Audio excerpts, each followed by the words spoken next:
over. Clash, ano pong masasabi ninyo? Alam mo kung bakit ako tumayo sa'yo? Kasi 16 years old ka pa lang and parang mas matanda ka pa sa akin mag-perform sa industriya. Sobrang veterana! Sobrang talento! Sobra! Nagagalit na ako sa sobra. Sumusobra na siya. Miss Lani, kaya pa? Hindi, medyo ano pa ako, natutulala pa ako, no? Yun na nga, nakakabilib ang yung support mo sa breath mo. You were able to hold your long, sustained notes really well.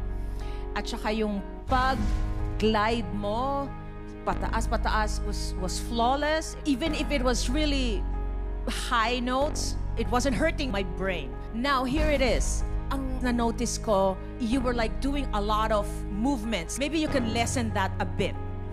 And when you try to do little actions here and there, make it na nasa para bam, bam, para maging mas malakas yung dating. My gosh, you're 16. You can fly, my dear. Alright. Sa tingin ko, kahit sino dito kaya mo. Pero makinig ka dun sa sinabi ni Miss Lani na merong mga action na hindi naman kailangan. Ito ang comment ko for you to improve kasi very, very important to. Tungkol saan ang She's Gone? About a girl po na nagpapasave siya. Parang ano siya, parang forgive. heartbreak, di ba? So malungkot talaga siya. Yes po. So you can't smile.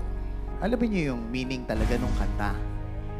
Kung ano yung meaning ng kanta, dapat dun din susunod yung action, dun din susunod yung facial expression and emotion. Kasi hindi na to about gestures, Yes, okay? Thank you.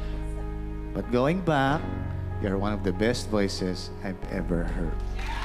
Thank you po. Okay, thank you.